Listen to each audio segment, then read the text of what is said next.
My name is Janine Langston. I am the Preservation Program Manager for the RRDL and POP programs.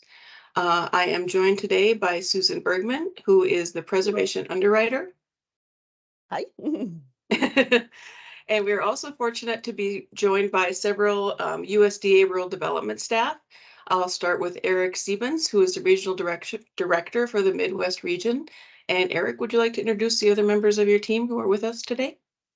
Yeah, thanks. So good morning, everyone. My name is Eric Siebens. I'm the Regional Director for our Field Operations Division here in Multifamily Housing at Rural Development. Today, I have a couple of quick introductions I wanted to just make. James Jones is on the line with us today. He is officially, as of yesterday, the new team lead for Team 6, which when we completed our realignment last month, services all of Minnesota. Your loan servicers, we have a few of those folks on the team or on the line today too, will remain the same, but James is taking over for Cheryl Halvertson to lead the team moving forward. So we're very excited about that, and are also very excited about working with Minnesota Housing on this opportunity to help preserve the 515 portfolio in the state. Thanks. Great. Thanks so much, Eric, and welcome everyone, and welcome James. Nice to virtually meet you.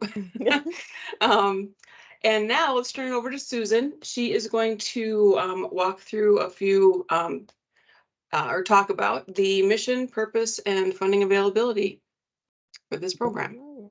Yeah. Thank you, Janine. Real quick, I put in some email addresses so you can copy and paste if you need to contact Janine or me, or when you schedule the TA session, which we'll talk about, that is Cheryl Rabinius. So those are just a little easier access. So those are in the chat. But all right, we'll get started. I first want to go through the agenda just quickly so you have an idea of what we'll be talking about this morning. So as Janine said, I'll be reviewing our mission, the Minnesota Housing Mission Statement. We'll go through the Rental Rehabilitation Deferred Loan Program, its purpose and background. Obviously, we'll be discussing the funding that's available for preservation. Then I'll hand it back to Janine, and she'll talk about the eligibility and the application process. Some reminders to keep aware of as you're going through the application, and then some Q&A. And if you can hold your question, I think Janine may have mentioned this. I was typing, so I missed. So the Q&A, if you could hold your questions, hopefully we'll cover your answer. But if it's burning, just put it in the chat, and we will be monitoring the chat session as well. So let's get started here. So our mission.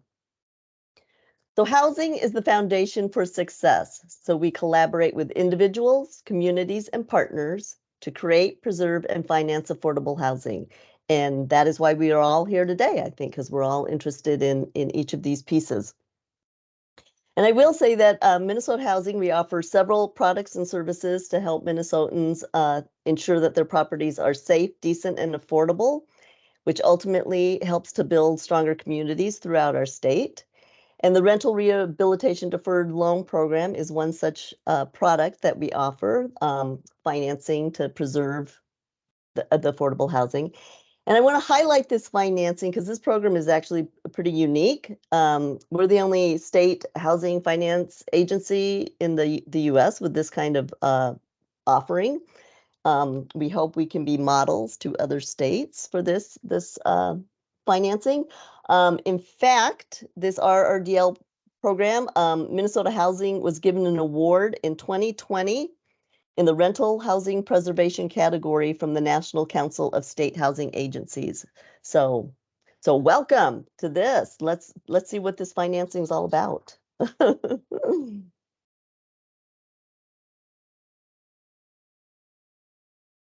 All right.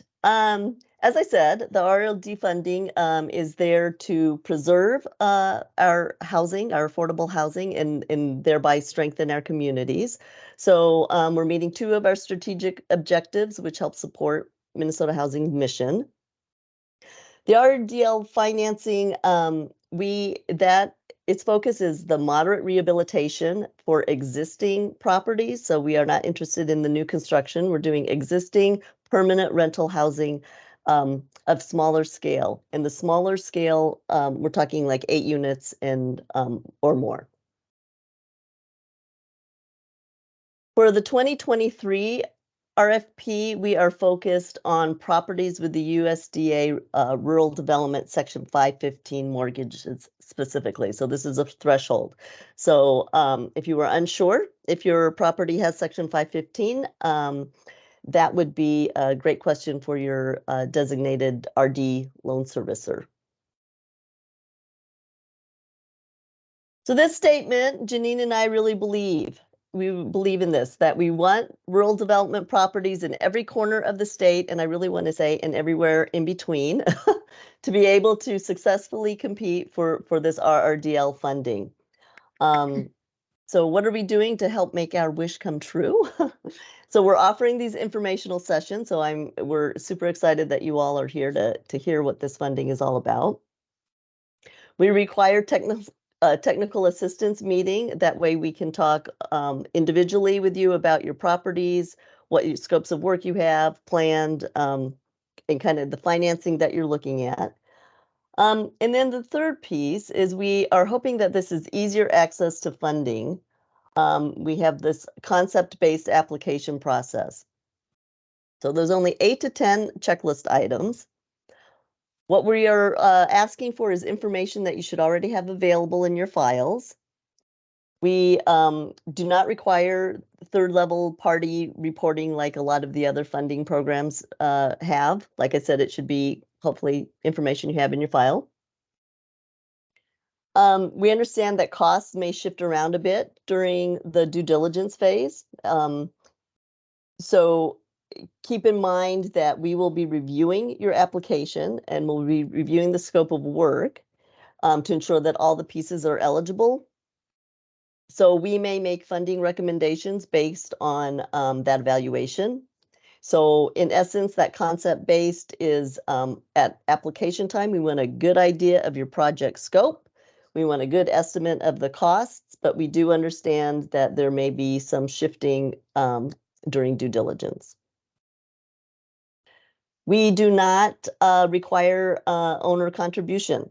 So there's no leverage or equity from the owner required as part of covering the construction expenses. And then the third piece is a streamlined workbook with only 3 tabs. And I'm going to let Janine discuss the workbook when she talks about the application process.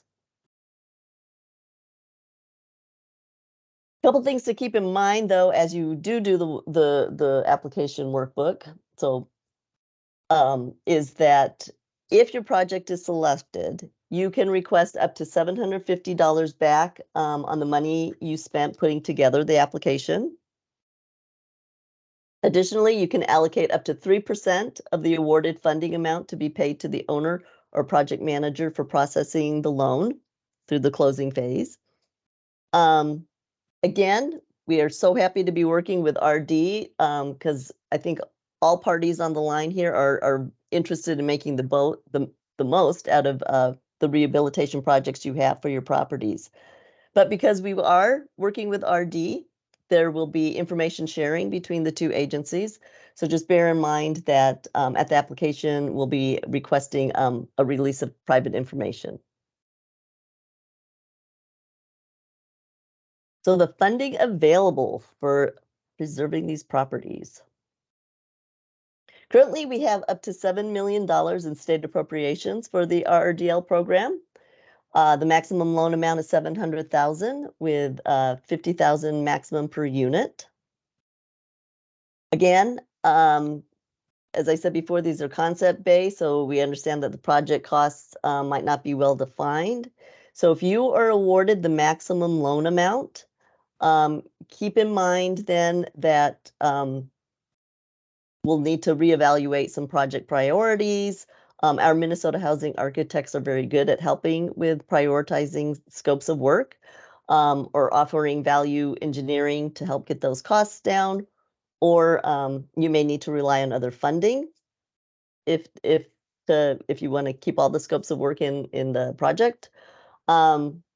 So if your request comes in under that maximum amount, there could be some kind of wiggle room for funding modifications if the costs are coming in higher than you anticipated. But again, we have to max at that 700,000. So the typical funding term, this is a deferred loan. It's 20 years at 0% interest, and the principal is due at maturity. As long as the everything is in compliance for the 20-year term, you are eligible for up to 10% loan forgiveness. We have two loan structures that we are offering. So one is the typical traditional construction loan, where that's a lower risk for you. All due diligence is completed first here. We go through closing, then you get your loan in hand, and off you go to purchase your materials and start construction. The other loan is called an end loan, and that is a riskier option for you, the borrower. Here, you will need to provide the money upfront to cover all the costs of construction, and then you receive the RRDL loan at the back end.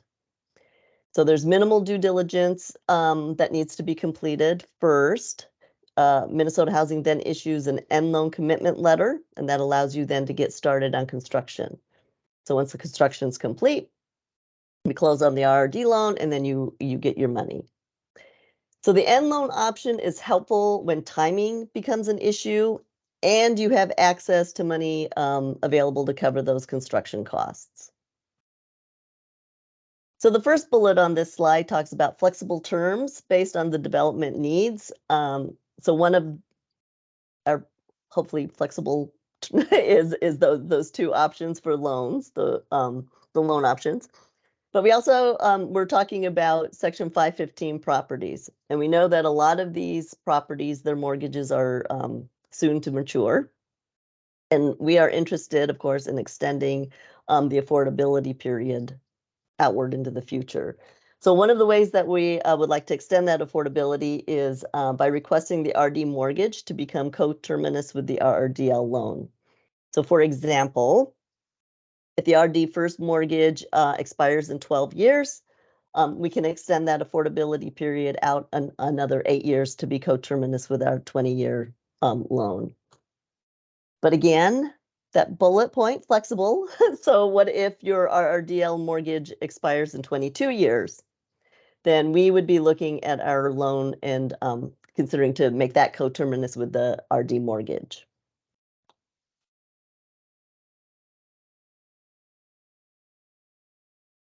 So we have been talking about preserving the affordable housing in your community, and we've been talking about it via these RRDL funds for rehabilitation. I made mention of this reamortizing the RD mortgage, did not talk about extending the existing rental assistance because, as Eric just popped on, I'm going to turn that over to Eric so he can discuss that in better detail.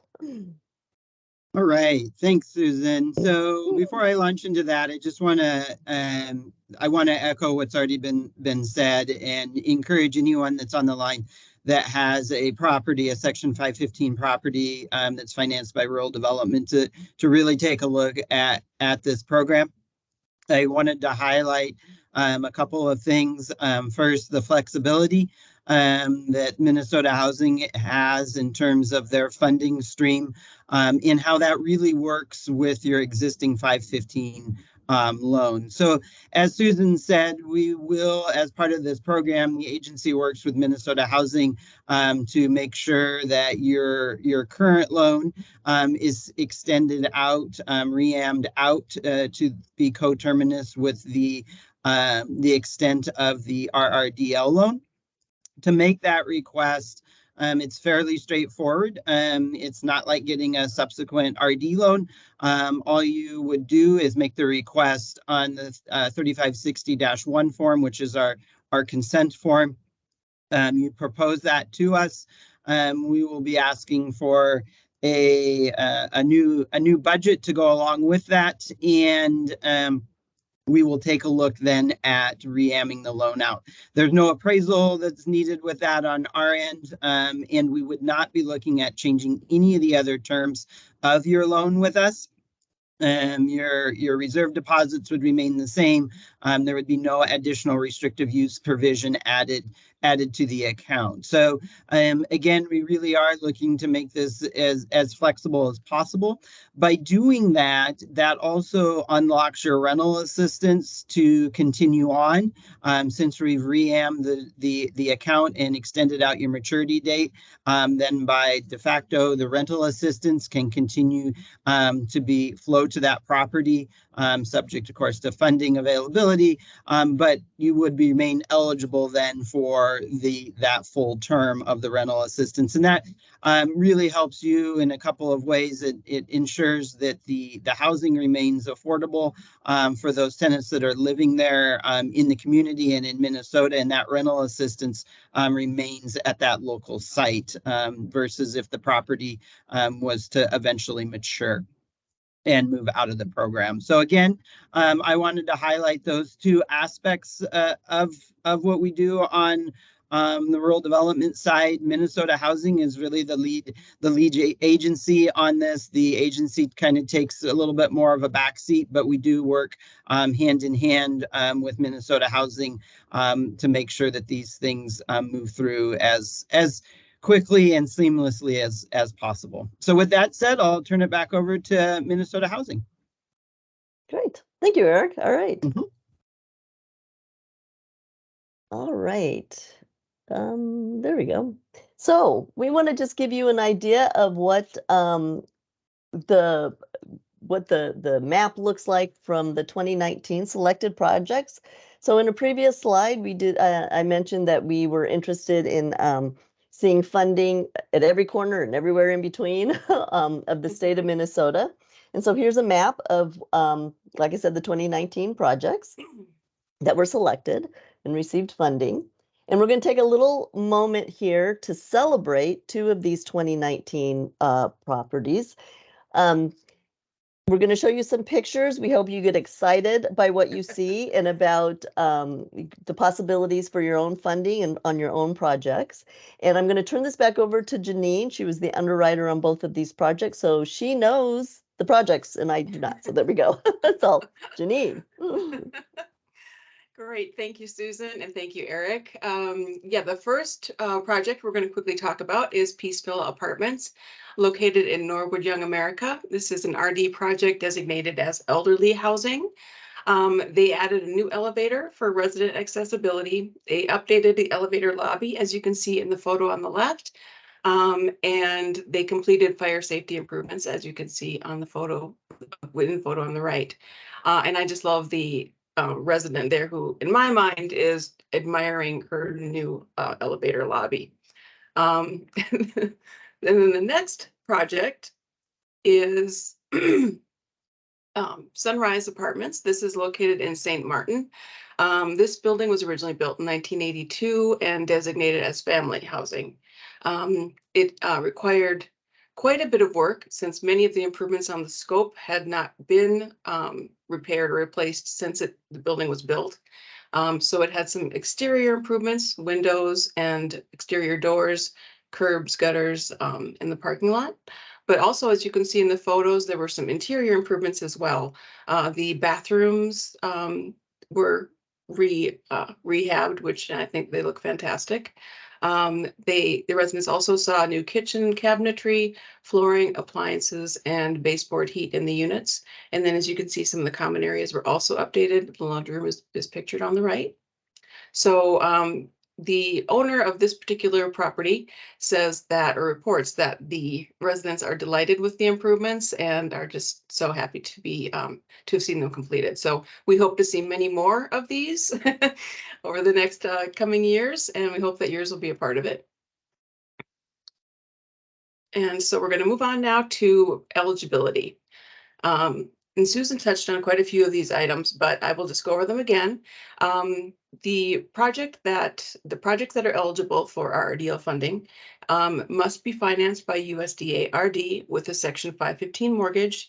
And again, as Susan and I think Eric also may have noted, any information you may need on your mortgage, on your existing mortgage, please do reach out to your RD loan servicer with those questions. The project must be an existing building. We do not pay for new construction with RRDL funds, or they're not eligible for new construction. The project must be permanent rental housing, meaning that it is available as long as the household complies with rental terms and compliance. We do not fund temporary housing. We must have a minimum total of 8 units and have a 3-year average of 85% occupancy or greater. The project should not be or cannot have been received RRDL funding in the past 5 years. The borrower can, but just not the specific project that's being applied for. So on to the next, the application process. And before I move on to that, I did want to, we want to go through the timeline. Sorry. Thanks, Susan. We can go on to the timeline. As you can see, we're in the midst of the information sessions, today being the last one. From here, we're excited to report that there have been some applicants who have already set up TA sessions. Again, as mentioned many times, and probably many times more before we're done, technical assistance meetings are required as part of the application process. And so those you would be reaching out to Cheryl Ravinius. Her information, as Susan mentioned, is in the chat. It's also on the last slide. And these are just incredibly useful just to talk through the process of application, the specifics of your projects, and any questions you might have. A date that's going to be very important is the application due date, which is June 9th at 5 p.m. We do strongly encourage earlier submittal because there can always be technical glitches, and they always seem to happen at 5 o'clock on Friday. So please do consider getting your information in as quickly or as early as you are ready, but prior to that June 9th deadline. That gives us also a chance to make sure that the applications are complete, but and to let you know that we don't review for content, but we would just be looking at completeness. From there, Susan and I will be working with RD, and we will be working through the underwriting process and reviewing the applications. We will present our recommended selections to the Minnesota Board on September 28th. Following that, we will be notifying the applicants of their status, and then moving through with the selected applicants through the due diligence phase, project launch, and then through to closing. So as Susan mentioned, this is a concept-based application where 8 to 10 items are required or requested. The items are listed here, and we'll be going through those in a bit more detail on the following slides. The narrative questions and certifications is an important piece of the application. We basically are going to be focusing on the 4 areas that we are looking at for these applications, which include community need, the need for rehab, owner and management company capacity, preliminary project feasibility. So what we'd like for you to do in this section is to tell us about your proposed project, the details of the development itself. We are looking for a geographic balance of RRDL resources throughout the state. And so letting us know the area's need for housing of this type is important in the application piece. We also would like to know more about the building systems that would be rehabbed or replaced and why it's important and or needed. We are interested in any information on energy savings or conservation potential. We also ask that you think through the project. Will residents be relocated? If so, for how long? And what would be the estimated cost of that? Please tell us about past experience of the developer, borrower, and or manager overseeing construction projects. The applicants will also be asked to certify their responsibilities if awarded RRDL funding, including restrictions and compliance requirements that are associated with RRDL program funds.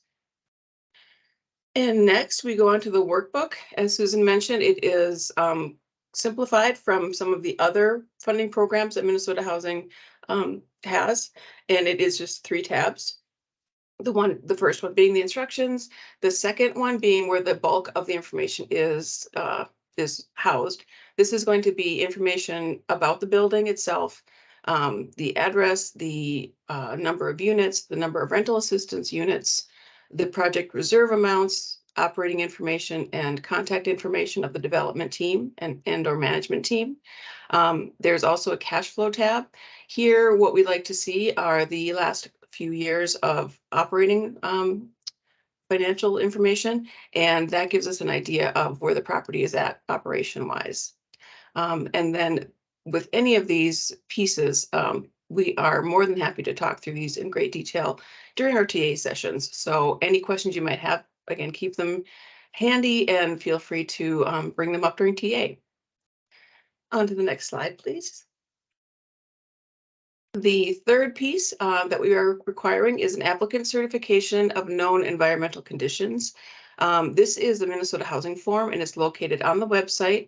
It needs to be completed for us. It outlines the type of environmental assessments that may have recently been conducted for the property, such as asbestos, lead-based paint, and also what environmental conditions may impact the project and or the scope of work. For example, known leaks and possible mold growth, things like that.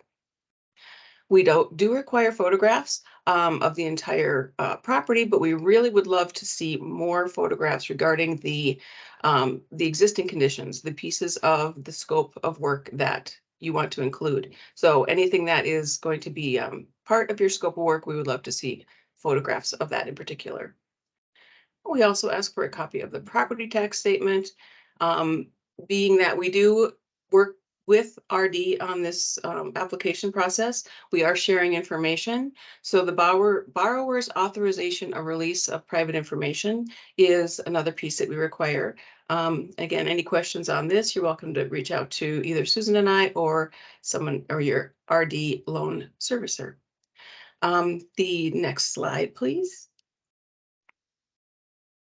The number 7, the RRDL qualifications of the sponsor helps us determine creditworthiness. The sponsor, just to be clear, is an individual, legal entity, or nonprofit board of directors who exercises control and decision-making authority over the project.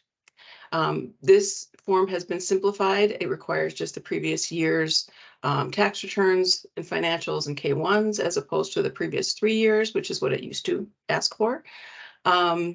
And this is something that is reviewed by Minnesota Housing's credit risk staff. The qualification of marketing agent and management company is a document that outlines the management company's experience, information about qualifications that they have, trainings that they have received or have planned, certifications and accreditations that they have received, as well as restrictions or suspensions that may be in place. And the next slide, it outlines the additional documents that are not required, but if you have them, we do greatly appreciate seeing them. The first would be any prior architect or engineer plans, because again, they are not required at time of application. But if you've had someone take a look at the project and you have some information or reports from them, please do submit. Those are very helpful for us. Also, any maintenance records, inspections, or rehab and replacement product specifications are also helpful to see. And the 10-year capital needs plan, if available, is something we'd love to see, as well as, well, I should say, if that's not available, we would take a capital needs plan that has been completed within the past 5 years. And so, don't forget. There are a number of collaborations going on during this application process. As you can see, as we've talked about, Minnesota Housing is going to be performing the technical assistance, the application review and funding recommendations, and then ongoing compliance and monitoring after the project has been completed. USDA Rural Development will share their information with us. And we'll be able to provide information on reamortization of the mortgage, existence or extension of rental assistance, things like that. There are also energy rebate weatherization programs. If you're interested in something like that, we have a staff person, Catherine Teakin, with Minnesota Housing, who's the Clean Energy Program Specialist, and we're happy to provide her contact information. We recommend reaching out to her either pre-application or post-selection. There are also other partners we work with. Greater Minnesota Housing Fund is available and may have additional funding if you have larger projects or projects that go beyond what Minnesota Housing is able to fund. And then Minnesota Housing Partnership has the ability to provide TA for for any organization that might be interested in someone to kind of help them through the application process or the due diligence process. They have a person available, at least one person, to do that kind of work as well. So the important next steps, there's only 4. That's doable. But step number 1 is, again, set up that technical assistance meeting reach out to Cheryl Ravinius, and we will be thrilled to meet with you and to talk through your project. Step 2 will be to identify and prioritize your rehabilitation scope of work. Number 3, complete your narrative questions and all submittals.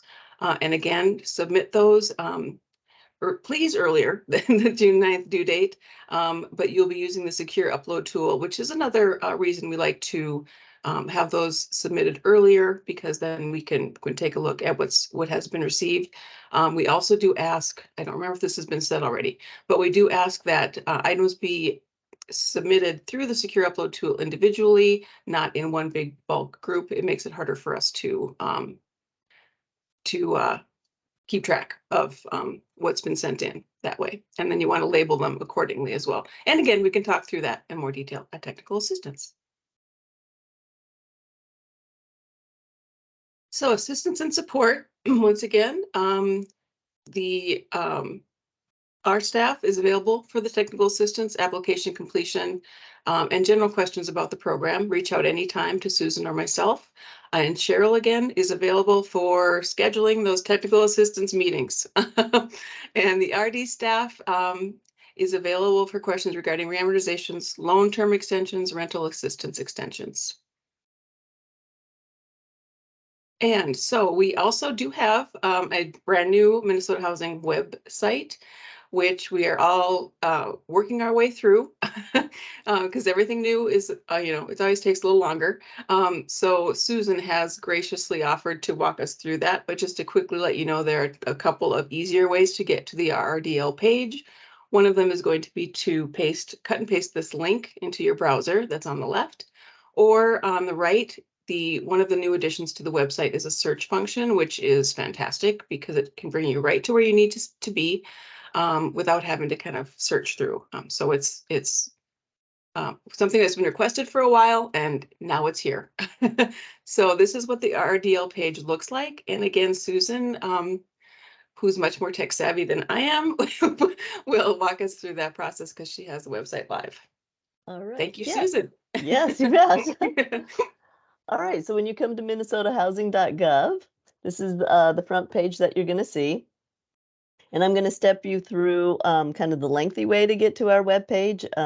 The slide deck, as Janine had said, that this is going to be posted, so you'll have an idea of how to get there. You can post the link or right here, the search function, RRDL. But here's the long way. So go to rental housing, housing development and capital programs. We'll pull you up to here. And you'll look for the tab that says request for proposal information, because that's the phase we are in. And there's several out there right now, so we want to learn more about each request for proposal. That is hard to say. And ours is the first tab, Rental Rehabilitation Deferred Loan. So click it and click the Learn More About the RRDL program, and that brings you to our RRDL home webpage, I guess you'd say. Right now, you probably want to be paying attention to these first 3 tabs, the webinar and technical assistance. Clearly, we're already in the webinar. So if you are ready to schedule your technical assistance with Cheryl, here's where you go, and here's Cheryl's email and her phone. The application forms and all the resources are all right here for you. Here's the instruction list, the checklist, so you can keep track of what forms you've got, and here are all the forms to download. This is the link right here to the secure upload tool, and like Janine said, we'll walk you through that in the TA session. But just so you have an idea where it is. And then this third tab, here's the one you want to pay. Here's that program guide, which will list everything that we've talked about. It'll tell you about the eligibility. It'll tell you what are the ineligible costs, what is eligible, what you're allowed to, what scopes of work, the loan terms. It's a great piece of resource. There you go. And then the underwriting standards and architect contractor guide. So just extra resources for you as you go through your application. I will get back. So that's just kind of an overview. And now I'll get back to our slide deck. Awesome. There Thank we you, go. Susan. Thanks for Sure. mentioning the program guide. Meant to do that earlier. Thank you so much for that. Because yeah, like Susan said, tons of information in that guide, and we are, yeah, highly recommend you take a look at it. So thank you again for taking part. We're going to leave this slide up for just a moment so you can jot down any of our contact information if you'd like. Again, it was in the chat earlier. Again, Cheryl, if I don't sound like a broken record yet, Cheryl Ravinius will be the contact for technical assistance. And again, Susan and myself, feel free to reach out with any questions at all. So with that, I think we can move into our question and answer session. And Danny Salas has been monitoring the chat. And so Danny, do you want to start us off with any questions or comments that people had? Sure. Someone did have a question about having if you're coming from the property management side and you have different owners with different properties, you will have to submit separate applications for each property. But I also wanted to note, even if you have the same owner, unless the properties are consolidated into one project, you would want to submit separate applications for each property. So I wanted to respond to that question. Thank you. Someone's having trouble with the link. I think they mean the email addresses, so we can send those out after. Yeah. Absolutely. You can qualify. There's another question. If you have an RD property and you can qualify for funding even if you don't have any relationship or prior funding with Minnesota Housing or RRDL.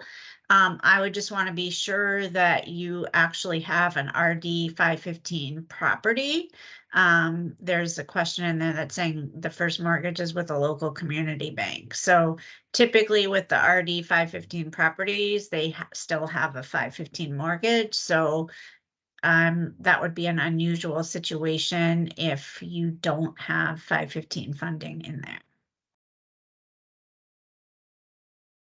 Other questions?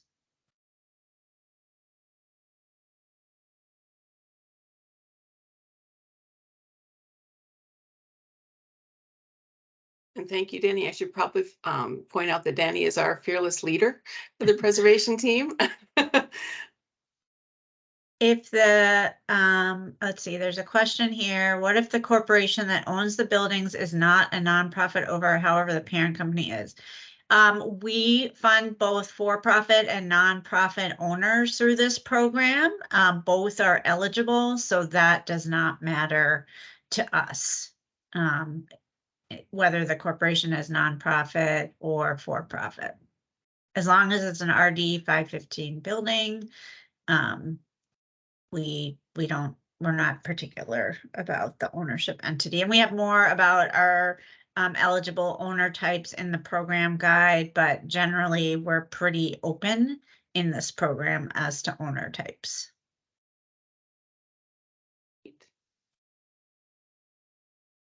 Any other questions? And again, feel free to unmute yourselves or type in the chat. Either way is fine. Mm-hmm. Thank you for that offer, Janine. I was struggling to get my question typed in quickly, so thank you. Danielle, quick question. Some of my units are efficiencies with shared bath units, and I'm wondering if those qualify or would be disqualified. Are they an RD 515 property? I guess that's my first question. I don't know the answer to that. I'm going to have to check with my local community bank to ask that question. So I do not have a existing relationship with Minnesota Housing or the RRDL. Okay, so I would check to make sure your building's an RD 515 program, which is not an agency program. That's the USDA Rural Development Program that Eric and James are representing. If it is, we need to look in our program guide. I have not seen a property with shared bathrooms come through this program yet. I'm gonna So jump in. yeah. We do the eligible properties. Each rental housing unit must contain a kitchen and a bathroom. Yeah, that's what I So- was gonna say. So we don't really fund congregate or group housing through this program. Thank you. Mhm.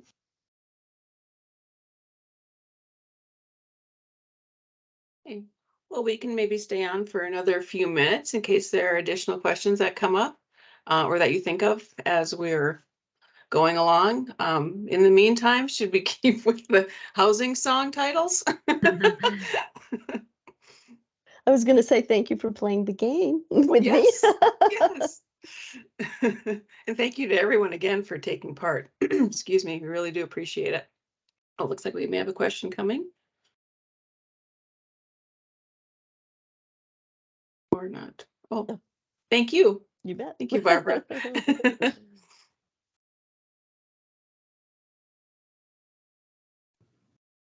For other Well, folks, our go best- ahead, Roger. Our best next steps are then to reach out to Cheryl to schedule TA, correct? I would first determine if your building qualifies, if it's an RD 515 property before you schedule a TA. Because we don't want to spend your time or our time having a TA if your building doesn't qualify for the program. So you need to know whether your building has an RD first mortgage. And you could So- check with Eric or James to determine that. Yeah, Roger, what's the name of your property? Victory Apartments, Just a second here. but the mortgage may be under my personal name. And where is it located? Cloquet, Minnesota. Okay. Yeah, it does not, I don't believe you have an RD mortgage with us.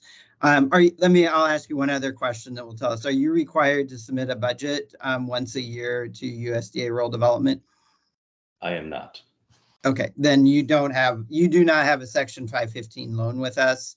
So unfortunately, I don't believe you'd qualify for this program then. Thanks, Eric. If I Yep. have other questions, would I reach out to you or someone else? On the RD side, you certainly can reach out to me or James, and we will get you an answer, but you're more than welcome to reach out to me. Thank you. And if you have any questions for Minnesota Housing, feel free to reach out to me or to Susan or to Danny. So we're available as well. Yeah, unfortunately, right now our RFP is really geared toward the preservation of these properties with 515 mortgages. We don't really have I don't know how large your building is. It might be a candidate for our consolidated RFP or a different agency source, but we don't really have a good funding path through the RRDL program for buildings that are not USDA RD buildings. Eric and James' email was not in the chat. Is that something that could be shared in the chat? Thank you. I will go ahead and drop my email in the chat here in just a minute. And Thanks for then, your help. Yep, no Here. problem. Yes, I didn't want to take liberties with RD's information. I feel free to do it for the Minnesota housing folks. So yeah, go ahead, Roger, and email me, and I'll make sure that it gets routed to the right people here. Thanks, Eric. Other questions? For the RD staff on the line, we really appreciate your participation and spreading the word to your owners and property management companies that you work with, letting them know that this opportunity is available. Yes. So, And just Danny, just to make sure we're clear on RD side, even if there was a borrower that missed out on these 2 sessions, they're more than welcome to submit a TA request and talk with you guys, right? Absolutely, and we will be posting one of these sessions, which we recorded, on our webpage as well. Right. great. It looks Okay. like Tara is typing, so I don't know if it's a question. Oh, excellent. I'm going to stop recording then, since that was not a question. I'm going to stop the recording at that Okay, great. point. Thank you.